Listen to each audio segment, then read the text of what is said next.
Fala pessoal, saudações! Eis-me aqui novamente no meu canal aqui do YouTube, auleo.com, e dessa vez eu venho trazer um conteúdo muito bacana, muito legal aqui para vocês, relacionados a um tema jurídico. É um tema bem interessante, conforme eu fiz da última vez aí comentando uma decisão a respeito de uma questão diretamente relacionada a herança afetiva, que é um tema bastante interessante em contraponto com o direito à intimidade. Agora eu venho trazer uma outra decisão, dessa vez do STJ da terceira turma do STJ, sobre a relatoria da ministra Nancy Andrich, que é uma decisão bem legal, bem interessante, de um caso bem particular aí, que eu espero que vocês gostem, hein? Direito de família, como eu imagino que a maioria de vocês sabem, é um processo judicial que normalmente, via de regra, tramita sobre segredo de justiça, né? Os processos, via de regra, são públicos, né? Princípio da publicidade, artigo 5º da Constituição Federal, inciso 60, mas existem algumas restrições relacionadas a aspectos de intimidade, interesse social, que a própria Constituição estabelece, e aí a gente pega ali no artigo 189, inciso 2º do CPC, que tem algumas exceções ao princípio da publicidade, assegurando o segredo de justiça, né? Então este é um dos casos que está na exceção, então não tem o número do processo. Mas eu tenho a situação que eu achei bem legal e que eu gostaria de trazer para vocês aí e compartilhar. Espero que vocês gostem. O que é a história? A história é um homem que conheceu uma moça, conheceu uma mulher e passou a se relacionar com essa mulher por um longo período. Após esse tempo, veio uma filha, nasceu uma criança dessa relação, não foram casados. Eles estavam ali nos termos do artigo 1723 do Código Civil, numa relação denominada união estável, né? Então, nessa união estável, eles se relacionavam, adveio uma filha que foi registrada em nome dos dois normalmente, até que depois de algum tempo de relacionamento, acabou a união estável. Basicamente, quando essa criança já tinha aproximadamente 6 anos de idade. 6 anos de idade, terminou essa relação entre esse pai e essa mãe dessa criança. O pai, insatisfeito com a situação e o rumo que tomou o relacionamento, não só abandonou a mãe, como acabou abandonando a própria filha, abandonou essa criança de 6 anos de maneira definitiva, sumiu do mapa.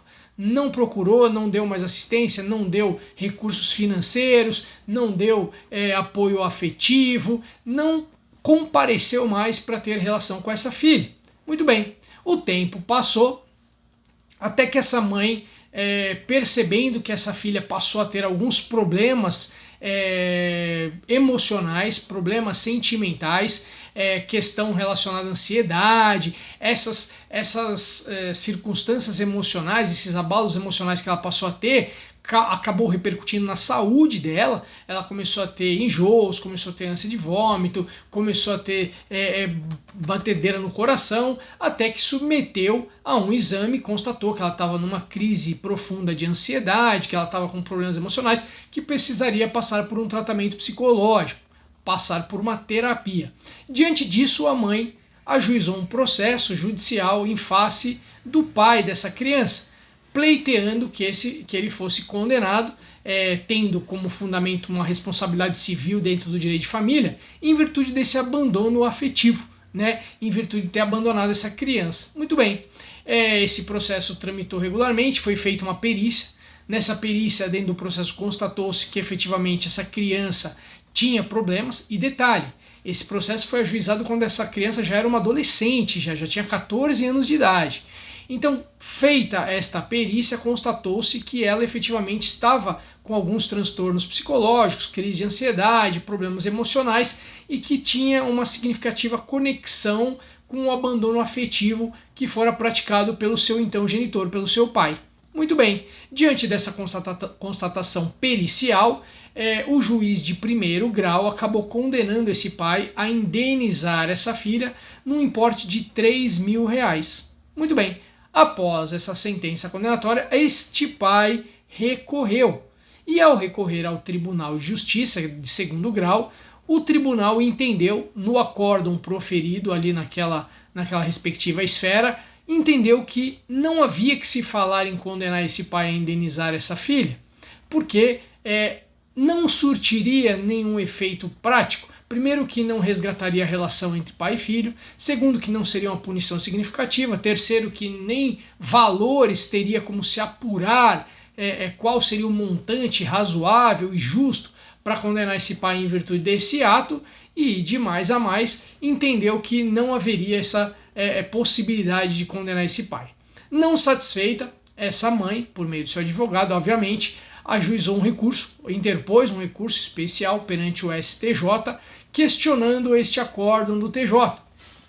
Muito bem, chegando no STJ, na terceira turma, como eu já disse no começo desse vídeo aí, sob a relatoria da ministra Nancy Andrich, ela acabou analisando o caso e entendeu de uma forma diferente do Tribunal de Justiça, e parcialmente diferente também da primeira decisão, em primeiro grau, no que diz respeito ao valor. Por quê? Primeiro, entendeu que de fato havia sim a responsabilidade civil e havia sim um dano sendo praticado por esse pai contra essa filha no que diz respeito ao abandono afetivo. Ou seja, era possível sim que ele fosse condenado em virtude do fato de que, apesar de sabermos que existe ex-marido ou ex-companheiro, no caso da união estável entre ele e a ex-companheira, não existe ex-pai, como não existe ex-filha. Então, diante disso, há aí um nexo, uma conexão, e um eventual dano, como foi o caso, que acabou gerando sérios prejuízos por meio dessa paternidade irresponsável, negligente, relapsa, acabou causando transtornos nesta filha. Então, em virtude disso, a ministra entendeu por bem, e acabou sendo acompanhada pelos demais julgadores, a condenar esse pai a pagar a título de danos morais uma indenização para essa filha, e agora fixado no montante de R$30 mil. R$30 mil. Então, houve essa decisão bem recente agora, nesse ano aqui, nesse mês que nós estamos de fevereiro.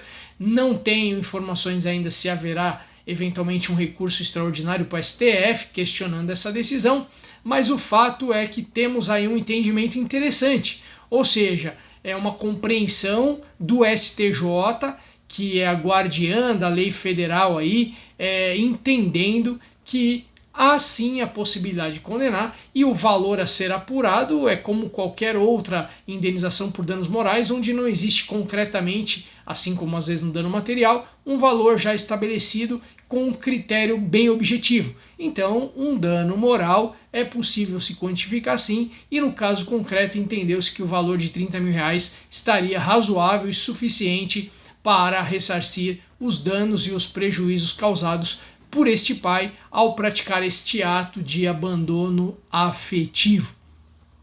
Muito bem, esta é a questão, esta é a decisão e este é o caso. E eu achei muito interessante. Alguns até eventualmente discutem essa questão, dizendo não, a questão do afeto não é uma obrigação. Aquela pessoa não tem obrigação de dar amor. Amor não é uma relação obrigacional. Amor é algo que você dá de maneira espontânea, que você faz por um critério de carinho, de afeto, por um critério sentimental, e não necessariamente por uma obrigação legal.